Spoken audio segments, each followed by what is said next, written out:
Rupa-rupanya bukan suara yang lantang dan gagah itu yang menyebabkan orang suka dengar kita bercakap, tetapi suara yang ada jiwa yang menyebabkan orang terpesona. Jom Ubat kongsikan 3 tips bagaimana intonasi suara yang menyebabkan audiens melekat mendengar bicara kita. Yang pertama, main dengan nada, bukan sekadar suka hati sedap suara.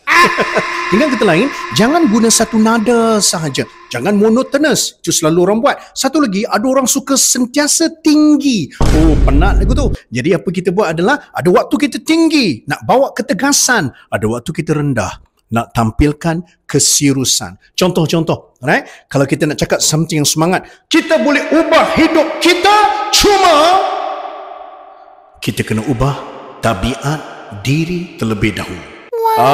Gitu. Yang kedua adalah tekan atau teran suara kita pada kata kunci sahaja. Jangan semua perkataan kita nak tekan, kita nak tekan, jenuh. Bila kita buat teknik ini, dia akan menyebabkan orang akan nampak poin mana yang penting, perkara apa yang mustahak. Sebab bila sampai part tu, kita akan tekan ataupun teran suara kita. Boleh? Contoh. Kita tak perlukan banyak peluang. Kita cuma perlukan satu peluang. Dan contoh, right? Satu. Bila kita tekan, kita teran, dia jadi berbeza. Ingat, jangan buat selalu. Nanti kita akan menekan telinga audiens. Kan? Kejap.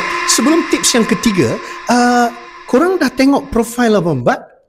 Sebab kita juga ada buat program secara bersemuka ataupun online untuk membantu anda dari sudut komunikasi supaya anda mampu menyebarkan inspirasi dan moga-moga berlakulah transformasi. Tak habis lagi. Jom. Dan tips yang ketiga yang Abang Bat dah selalu kongsi dah dalam video yang sebelum ni, iaitu pause, berhenti seketika. Dengan kita berhenti seketika, ini akan bagi satu unsur suspend kepada audiens yang mendengar. Intonasi kita tak ada lah cakap sampai tak berhenti. Dengan adanya pause, ini akan membantu.